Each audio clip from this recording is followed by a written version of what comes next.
Pour la prochaine heure, vous écoutez Samedi de lire avec Amélie Boivin-Enfield. Bonjour tout le monde, bienvenue à l'émission Samedi de lire et cette semaine, j'ai le grand bonheur de recevoir l'auteure Catherine Leroux. Bonjour Catherine, comment ça va? Ça va très bien. Un peu pour expliquer aux auditeurs, ça va être notre 3e fois qu'on se rencontre parce que la première fois, on s'est rencontrés du côté du Salon du livre de Paris. Mais oui, c'est très jet set.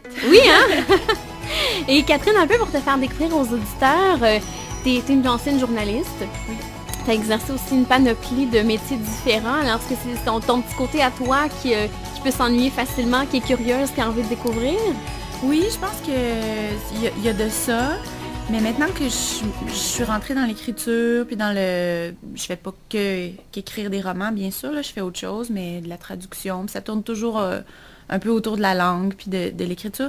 Là, on dirait que je suis bien, là. Je pense que je vais arrêter de bouger un peu, mais c'est vrai que j'ai fait 100 métiers, là. J'ai changé souvent d'idées, j'ai essayé plusieurs choses, puis... mais tout ce temps-là, je savais que ce que je voulais, c'était écrire des romans. Fait que pour moi, c'était des choses que je faisais en attendant ou pour ramasser des sous, pour toutes sortes de raisons, pour vivre des expériences, mais dès le départ, je savais qu'est-ce que je voulais vraiment faire. Et je lisais que tu avais promis à ta grand-mère qu'un jour tu allais écrire un livre. Écoutez, ma grand-mère, c'était pas n'importe qui. Elle aimait beaucoup la littérature et elle savait que j'écrivais. Elle avait déjà lu des nouvelles, des petits trucs que j'avais écrits. Et j'ai eu la chance de la voir avant qu'elle meure à l'hôpital. On savait un peu que ça s'en venait. Fait que tout le monde s'est rassemblé autour d'elle. Puis elle m'a fait promettre d'écrire un livre sur son lit de mort. Fait qu'après ça, pendant 2-3 ans, mais plus longtemps que ça, 5-6 ans, j'avais cette espèce de serment-là que j'avais fait qui me pesait dessus. Là, je me disais, OK, là, j'ai plus le choix. Là, je peux plus reculer. Il faut que je trouve une façon d'écrire un livre. Peut-être qu'il ne sera pas publié, mais au moins, je vais avoir tenu ma promesse. Est-ce que ça mettait une pression supplémentaire? Je dirais pas que c'est une pression malheureuse. Je savais qu'elle m'aurait pas fait promettre ça pour me faire souffrir. Je me serais pas forcée à le faire si j'en avais pas eu envie. Elle savait que ça me tentait aussi. Si ça met une pression supplémentaire, ça m'a donné une petite poussée, je dirais. Ça m'a donné peut-être le courage qui me manquait pour me lancer. Et l'écriture, c'est arrivé à quel moment dans ta vie? Quand j'ai appris à écrire. Ah oui? Mais évidemment, à 7 ans, on n'écrit pas des romans. Mais t'écrivais des petites histoires? Oui, j'ai commencé très tôt à écrire des petites histoires, à en inventer aussi. Quand on est enfant, c'est beaucoup dans le jeu que ça passe, la fiction, puis la narration. Moi, j'étais celle qui, quand on s'installait avec nos amis pour jouer aux poupées ou au Playmobil ou à tout ce que tu veux, c'était moi qui arrivait avec les scénarios. Là. Puis je pouvais même être un peu autoritaire par rapport à ça. Là, c'est ça qui va arriver, puis tel personnage. Puis ma sœur embarquait beaucoup là-dedans. On était toutes les deux très... je sais pas, on avait un grand imaginaire. Puis on se faisait des jeux qui prenaient une ampleur incroyable. Puis après ça, c'est plus à l'adolescence là, que je me suis mise à écrire. Mais très, très tôt, j'ai su que c'était quelque chose que j'aurais envie de faire. Parce qu'aussi à l'école, on nous fait faire des compositions. Puis c'était des exercices que j'aimais énormément, pour lesquels j'avais de la facilité. Puis pour moi, c'était pas des devoirs là, de faire ça. Fait que très tôt, c'est quelque chose qui m'est venu en tête. Puis ma mère travaillait dans une bibliothèque, donc elle m'a beaucoup alimentée aussi. Elle m'a fait lire des choses d'adultes très jeunes. Par exemple, j'ai lu Le Grand Cahier d'Agatha Christophe quand j'avais 12 ou 13 ans. Là. Okay. Ça m'avait secoué, mais ça m'a déniaisé, je pense aussi, là, littérairement parlant. Ouais. Et comment est arrivée justement l'idée de ce premier roman, La Marche en forêt? C'est un roman qui a vraiment pas été prémédité. J'avais pas l'idée de ce roman-là. À un moment donné, j'habitais à Toronto à cette époque-là. Je me suis retrouvée au chômage un été. Et je travaillais sur autre chose, sur un autre projet d'écriture qui n'a pas vraiment abouti. Puis à un moment donné, pour prendre une pause, je me suis mis à écrire quelque chose qui était un peu...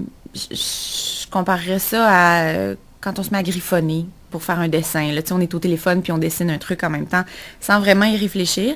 Puis c'est devenu les toutes premières lignes de La Marche en forêt. C'est un homme qui marche en forêt, qui, à chaque embranchement, choisit l'étroit des sentiers. C'est ça la première chose que j'ai écrite. Puis je pourrais pas expliquer comment, mais quand j'ai eu terminé d'écrire ce premier tronçon-là, j'avais comme l'idée de la famille des brûlés qui s'était développée dans ma tête. Puis là, j'ai passé le reste de cet après-midi-là juste à prendre des notes, à imaginer les personnages principaux, là, Fernand, Hubert, Justine et Alma se sont installés cette journée-là. Puis là, après ça, je me suis dessiné un arbre généalogique. Puis je suis partie avec ça. Puis je me disais, c'est un roman qui est beaucoup fait en pièces détachées, qui est en petits morceaux qu'on rassemble. Puis je l'ai construit comme ça en me disant, je ne sais pas si je vais être capable d'écrire un roman au complet, mais je suis capable d'écrire des nouvelles.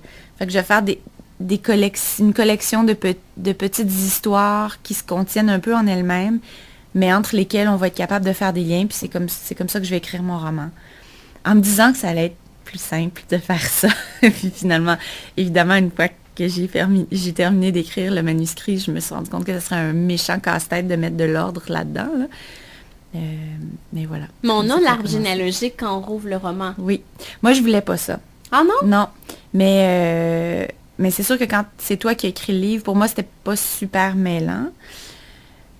Tous ces personnages-là, je m'y retrouvais, mais de l'extérieur, ce qu'on a décidé, ce que les gens des éditions Alto trouvaient, c'était que pour certains lecteurs, ça serait peut-être trop confondant d'avoir autant de monde, puis surtout que l'histoire n'est pas racontée de façon chronologique non plus. Fait que le compromis que j'ai réussi à faire, c'est qu'on aurait un arbre généalogique, mais qui serait pas exactement fidèle au personnage du livre. Donc en fait, l'arbre, il est beaucoup plus grand que ce qu'on trouve dans le livre. Là, je vais me le mettre sous les yeux, là. Mais à vue de nez, il y a peut-être une trentaine de personnes dans l'arbre, alors qu'en réalité, on en suit 20-25 dans le livre. Fait que les gens qui veulent, qui essayent de trouver exactement qui est qui, mais sont quand même un peu déroutés. Je voulais pas donner comme un schéma du livre, tu sais. Parlons-en un peu de l'histoire pour mettre en contexte les auditeurs. C'est une histoire qui est difficile à raconter. C'est une saga familiale, mais on suit en zoom, si on veut, plusieurs des personnages. Moi, les 4 principaux que j'ai nommés un peu plus tôt, c'est à eux que j'ai donné le plus d'importance, mais finalement, les personnages secondaires ont fini par en prendre aussi. Alors, ça commence sur la mort de la grand-mère, qui s'appelle Thérèse. Grand-mère qui était très particulière. Oui, qui était bon, comme dans les familles québécoises, là, la personnalité, un peu explosive de la famille, si on veut. Mais toi, tu penses à Alma, je pense. Oui, c'est ça. Moi, je parle de Thérèse, la femme. Vous voyez, déjà c'est mêlant. Il y a trop de monde. L'aïeul Alma, oui. L'aïeul Alma est un personnage très particulier. On comprend pas tout de suite que c'est l'aïeul, mais je pense qu'on finit par s'en douter au fil de la lecture. Donc, elle, c'est pas super défini, mais pour moi, c'est une des victimes des écoles, voyons, je cherche le nom, des pensionnats pour les Amérindiens. Mais je l'ai jamais décrit comme telle. J'ai laissé ça un peu dans un flou, mais c'est une femme qui a été arrachée, donc, à sa famille biologique quand elle était toute jeune. Et elle a un tempérament très impétueux et très libre, et elle refuse de rester chez les bonnes sœurs, donc elle se sauve à l'adolescence pour aller vivre dans le bois, tout simplement, et elle apprend toute seule à se débrouiller dans la forêt. Il va lui arriver toutes sortes d'affaires, puisque c'est une femme d'un tel courage, puis d'une telle originalité pour son époque. Elle se marie, mais elle n'est pas bien dans la vie familiale, fait qu'elle se réenfuit de cet univers-là. Elle va travailler sur la construction du chemin de fer transcanadien. Après ça, elle va s'en aller de là, puis elle va finir par devenir une inventeuse, de devenir très, très bonne dans le maniement des explosifs. Et ça va même l'amener à faire la guerre à la fin. Puis à la fin, elle va être un peu dans un corps androgyne. Elle va avoir caché un peu sa féminité pour pouvoir aller plus loin dans ses aventures. Donc voilà, ça c'est Alma. Mais c'est la seule qui est dans le passé. Les autres sont toutes dans un présent, ou en tout cas dans notre époque. Et donc, c'est ça, le livre s'ouvre sur la mort de la grand-mère, Thérèse, qui laisse Fernand, le grand-père, veuf. Et à la surprise générale, il va se remarier très, très vite, alors que c'est un homme traditionnel, conservateur, mais il va se marier avec une femme beaucoup plus jeune que lui, qui, elle, a des enfants qui sont adolescents. Et les fils et filles de Fernand vont tous prendre cette affaire-là de manière un peu différente, mais ils vont tous être assez choqués de ça. Fait que c'est un peu l'événement pivot qui part le bal. Mais après ça, on va retourner un peu dans le passé de ces personnages-là, de la famille brûlée, un peu plus dans le futur. On va suivre un de ses petits-fils qui est criminel.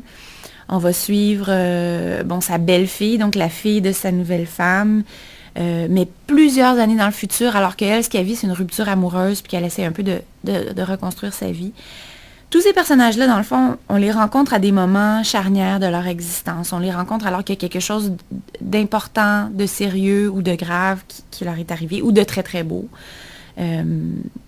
Et voilà, on les suit là-dedans. Magnifique roman qui a été finaliste justement pour le prix des libraires du Québec en 2012. Oui. Et Catherine, si tu me permets, on va s'arrêter et on se reparle dans les prochains instants. Je veux qu'on parle du mur mitoyen qui a été lancé cette année. Merci.